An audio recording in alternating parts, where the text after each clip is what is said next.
Mga kaibigan, kaya pala ako inaya ni Baby B dito sa Mabayog Pier dahil gusto niyang maligo na naman ng dagat. Gusto niyang matikman kung maalat o matabang ang tubig dito sa Mabayog Pier. Ewan ko ba sa buhaya na to, ano naman ang naisip? Tignan natin mamaya, maliligo talaga siya.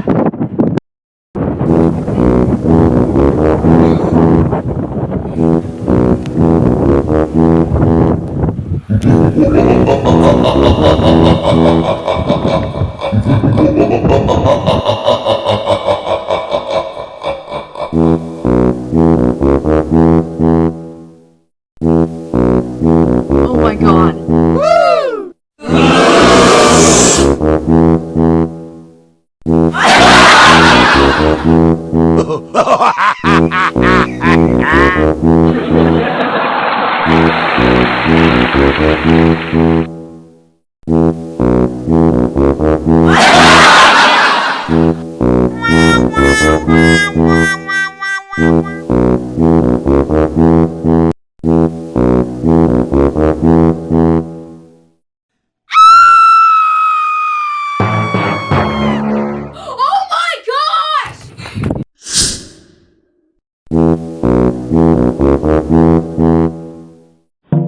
Mailigtas kaya ang switik na buhaya? Tunghayan natin ang mga susunod na eksena.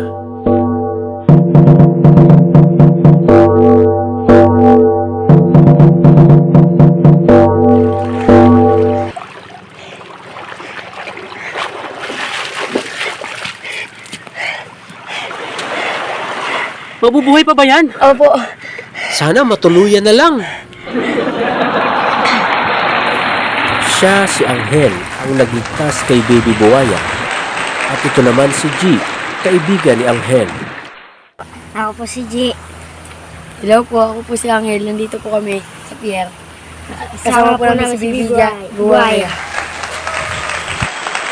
At sila'y namasyal kung saan-saan gamit ang bangkang bisagwan.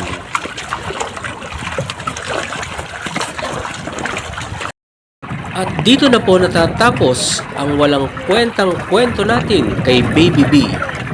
Bye-bye!